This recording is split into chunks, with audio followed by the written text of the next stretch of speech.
Hi, Eric. Mommy, you're home. Yay, where's Daddy? Eric felt uneasy when he heard this question. He looked down and said, I'm not sure. What's wrong, sweetie? Are you keeping secrets with Mommy? Eric didn't say anything but continued to look down at the floor nervously. I could tell something wasn't right. I called my husband, David. Where are you? I came for a vacation with our son. I ended the call and we quickly packed our bags and left the house. Hi, my name is Caroline and I'm 40 years old. I'm married to David, who's 42 years old. We've been married for the last 10 years. David and I used to work at the same office, which is how we met. We fell in love and got married. We were a happy couple. 2 years after David and I got married, our son Eric was born, and our family felt complete. Eric is now 8 years old. Soon after we got married, David found a better job opportunity at a different company and decided to switch. I continued working at the same company, and over time, I got promoted to a senior position. This new role required me to travel for a few days each month for business trips. When Eric was 3 years old, I was offered another promotion at work. However, it came with a condition. I would need to travel for business reasons a few days each month. I hesitated to accept because Eric was still very young, and I didn't want to leave him alone. But David reassured me. Don't worry, honey. I'll take care of Eric. Are you sure? Eric is still so little. Absolutely, he's my son too. And it's just for a few days. Okay then, I'll take the promotion. David always supported my work. He would take care of Eric when I had to go on these trips. I was really thankful to David for being so caring and supportive. Everything was going well until one day my father-in-law called. Hey David, I've been thinking about stepping down from the business. I'm getting older and can't handle the stress anymore. Is everything okay, Dad? Yeah, everything's fine. I'm just realizing I'm getting older, you know. It's time for you to take over the business. David, this isn't unexpected. I've let you have your way with everything until now, but this is something you need to do for the family. Dad, you can't make me do this. I'm not making you do anything. Just consider it. How long will you keep working a regular job? The business will give you flexibility later in life. But Dad, you're my only heir. If you don't want to take over the company, I'll have to sell it because I can't handle it anymore. I didn't intend for it to sound like that. All right, then how about you start by working here for a month and see how it goes? But Dad, you've been running the business so smoothly for years. I'm worried I won't be able to manage it as well as you. You'll learn as you go along.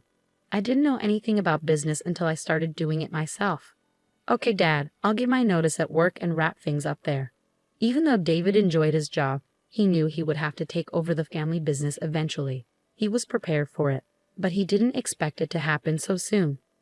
After David joined the family business, I started noticing changes in his behavior. He would come home late, spend evenings on his phone by himself, and often be away on weekends. This went on for a few months. Eventually, I couldn't ignore it anymore and decided to talk to him about it. David, is everything okay with you? Yeah, what's up? I've noticed a change in your behavior over the past few months. What change? I don't understand what you're talking about. I wanted to address the issue so we could work on it together, but David seemed to brush off any problems.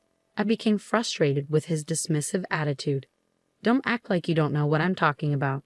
You come home late almost every day, and when you do come home early, instead of spending time with me or Eric, you're glued to your phone. David responded firmly, I'm busy. It's not like when I worked for a company and could finish at 7 p.m. This is my business now. I have to give it attention even after I get home. I need to coordinate with other departments over the phone. What about the weekends? Yes, sometimes we have to work on weekends too. Feeling overwhelmed, I left the room to calm down. While David's reasons made sense, I couldn't shake off my concerns. I could sense a growing distance between us, though I couldn't quite explain it to David. I decided to give him the benefit of the doubt and allow him time to adjust to the business. Besides, he was a loving father to Eric and took good care of him when I was away. He even made sure to take Eric on small vacations during my business trips. As time passed, David became even busier with the business. Sometimes he wouldn't come home at all. Despite living under the same roof, we hardly communicated. I started wondering if my work was causing this distance between us. I often felt lonely, with no one to confide in. My parents were elderly, and I didn't want to burden them with my problems. I had lost touch with most of my friends as I became preoccupied with family and work. David's presence in my life seemed minimal. My only solace was Eric. Although he was too young to understand my troubles, spending time with him brought me joy and relief. However, I began to notice changes in Eric. His grades were dropping, and he was spending excessive time playing video games. David spoiled him with expensive video games and toys, which only seemed to worsen the situation. The next time David brought home expensive video games for Eric, I couldn't help but feel concerned. I disagree, David. Eric already has plenty of video games and toys. Adding another one isn't necessary. What do you mean? Can't I give gifts to my own son anymore? What's the problem? Eric's grades have been slipping, and he's constantly distracted by video games. It's not good for his development. He's my son. He'll figure it out on his own. You don't need to interfere. He's my son too, David. I want to make sure he's raised to be educated and responsible. Are you implying that I'm irresponsible? I've been looking after Eric since he was 3 years old, while you were away on your business trips. I was taken aback by his accusation. He had willingly taken on the responsibility of caring for Eric, and as his father, it was his duty too. But it was you who encouraged me to take the promotion and said you'd take care of Eric. Yes, I did. You should appreciate my support instead of constantly criticizing me. I've always appreciated your support for me. That's why I'm still here, despite your distant behavior. His words hit me hard, and I couldn't hold back my tears. Please don't try to paint yourself as the victim here. I lost my temper and yelled at him. I'm done with you. I don't feel any affection or gratitude towards you anymore. Taking care of Eric was your responsibility as a parent. I don't owe you anything for that. David shouted back, You're so ungrateful. Women like you can never be happy or keep their husbands happy. It was the first time David had spoken to me like this. Even when we weren't getting along, he had never been cruel. But now, he seemed like a different person. His words cut deep, and I couldn't help but cry. I locked myself in the bathroom and sobbed uncontrollably. Eric overheard our argument. When he saw me locked in the bathroom for a long time, he started knocking on the door, crying, Mommy, please come out. Eventually, I washed my face, unlocked the door, and hugged him. Mommy, I was scared when you stayed in there for so long. I'm sorry, honey. I was just taking a long bath. But your hair is still dry. I chuckled and pinched his cheeks. You're quite clever, aren't you? How about spaghetti for dinner? Eric's eyes lit up. Yes, spaghetti. His excitement brought a smile to my face, pushing aside my worries. Meanwhile, David remained on the couch, engrossed in his phone. I prepared dinner for Eric and tucked him into bed. With an early flight for my business trip the next morning, I packed my bags and left a note with my travel details on David's desk.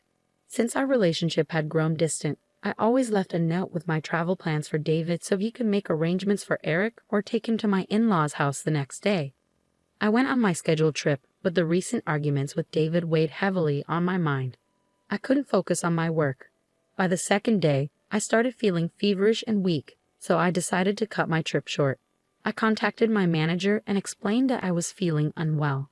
They arranged for me to return home immediately. When I got back, I was looking forward to spending quality time with my son. However, when I arrived home, I found the front door locked and the lights off. I used my spare key to unlock the door and went inside. The house was dark, so I turned on the lights and headed upstairs to Eric's room. There, I found Eric playing with his video games on his bed. Hey, Eric, sweetheart. What are you doing here? And why are all the lights off in the house? Excited to see me, Eric ran over. Mommy, you're back. Yay, where's Daddy? Eric seemed uneasy when I asked about his dad. He avoided eye contact and mumbled, I don't know. When did he leave, sweetie? I'm not sure, Mommy. Dad told me not to say anything. What do you mean, honey? What's going on? Why are you keeping secrets from Mommy? Eric remained silent, his eyes fixed on the floor nervously. I could tell something wasn't right. Worried, I called my husband. David, where are you? I came for a vacation with our son. I was shocked and devastated. David had been lying to me, and Eric had heard it all. I hung up the phone, staring at David in disbelief. Eric started crying. After calming him down, Eric confessed everything to me. It was heart-wrenching to hear. Mommy, whenever you went on a trip, Daddy left me alone in the house. What? He continued sobbing as I held him close. Sweetheart, how long has Daddy been leaving you alone? When I was little, Daddy took care of me and never left me alone. But now he locks me inside the house. He leaves food in the fridge for me and gives me video games to play. And when does your father come back? Daddy comes home late at night and leaves again in the morning, Eric replied. I couldn't believe what my son had been going through while I was away. I felt guilty for leaving him in David's care. Why didn't you tell me, sweetheart? At first, Dad would leave me alone for a few hours, but he always brought back lots of chocolates and toys for me. But now, he's gone for the whole day. He made me promise not to tell you anything. I hate seeing him cry like this. Okay, calm down now. Mommy's here. I'm sorry, Mommy, for getting the new video games. I kept my promise and didn't tell you anything. I'm sorry, sweetheart, that you had to go through all of this. I couldn't believe what I was hearing. What kind of father would do such a thing? David was rewarding Eric for keeping this terrible secret. I felt sick to my stomach. I couldn't bear to stay in that house any longer or let my child be around such a man. We packed our bags and left immediately. I hired an investigation agency to look into David's actions. After dropping Eric off at my aunt's house, I went to David's parents and told them everything. My mother-in-law couldn't believe that David could do such things. Caroline, please don't rush into anything. Maybe there's some misunderstanding. It's not wise to make such a big decision based solely on what Eric says. He's just a child. What do you mean? I know you're trying to help, but I can't even think about talking to David right now. How can I trust him after all this? I was too angry to grasp her suggestion properly, even though she probably meant well. Do you really believe Eric would make up something like this? And why would David lie to me about being on vacation with Eric? Well, maybe he was just caught up with work. I lost my patience and decided to lay everything out. This incident isn't isolated. Your son has been distant since he joined the family business. He comes home late, hardly spends time with Eric, and often spends his weekends away. Are you suggesting that all of this is because David joined the family business? My father-in-law interrupted. Brianna, let her speak, he said. Caroline is right. I never imagined David would change like this after joining the business. Some of my senior employees mentioned David's growing closeness with his assistant. What? Why did he tell me about this? I brushed it off as workplace gossip. People tend to enjoy spreading rumors like that, my father-in-law explained. I never thought David would do something like this. He loved you and Eric so much. I should have taken it seriously. I regret it now. Please forgive me, Caroline, he pleaded. I sat there in shock, unable to say anything. Brianna looked equally stunned. They both seemed devastated. David had always been seen as the perfect son, husband, and father. He had let everyone down. I couldn't blame my father-in-law because I, too, had never suspected David of having an affair despite our relationship growing colder. I attributed it to our busy schedules. I had foolishly hoped that once Eric grew up and we were free from parental duties, we'd be happy together again in our retirement. But now, everything felt shattered. After leaving my in-laws' house, I started receiving calls from David. I assumed my in-laws had spoken to him.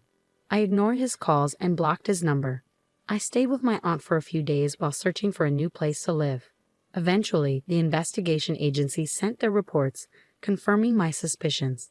David had indeed been having an affair with his assistant, Lily. He would skip work and spend the day at her place whenever I was away.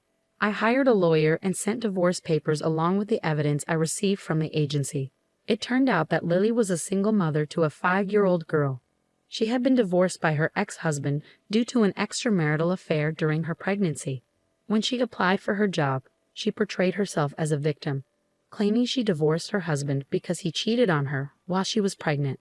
Despite her lack of qualifications, my father-in-law had given her a job out of sympathy. She deceived everyone in the office with her false story. It seemed she had also used the same tale on David. However, the investigation revealed her true nature. Further digging uncovered details about her ex-husband. He had divorced Lily without providing any alimony or child support, alleging that the baby was not his. A DNA test confirmed his claim.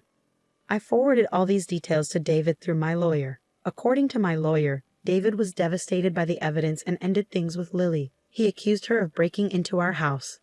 David wasn't ready to let go of our marriage. He loved Eric deeply and couldn't bear the thought of losing him. He admitted to my lawyer that he had been influenced by Lily and begged for another chance. He also confessed that it was Lily's idea to leave Eric alone at home, mirroring her own situation with her daughter.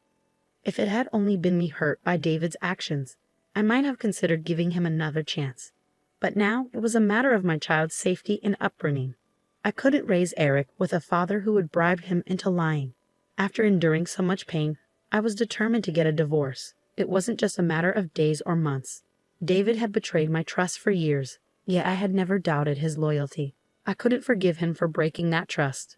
I refused any settlement other than divorce. My father-in-law apologized for David's actions and supported me throughout this ordeal. The news of David's affair and our divorce spread like wildfire throughout the office, leading to gossip and speculation. Unable to bear the shame, my father-in-law removed David and Lily from the company. He took charge again for a few years before selling the company to another businessman for a substantial sum. David's name was removed from his parents' will, and instead, Eric inherited his grandfather's legacy. David was disowned by his parents as he had shattered their trust too. David relocated to another part of the city where he faced judgment from the community for his infidelity with his assistant. Meanwhile, I transferred to a different department where I didn't have to travel as much. This allowed me to balance my work and home life more effectively. I hired a full-time nanny to care for Eric, ensuring he received the attention and care he deserved. I'm considering leaving my job in a few years. I've saved enough for my retirement and want to enjoy life to the fullest with my son. My greatest wish is for Eric to grow up into an educated and responsible individual, and I'll do everything in my power to ensure he receives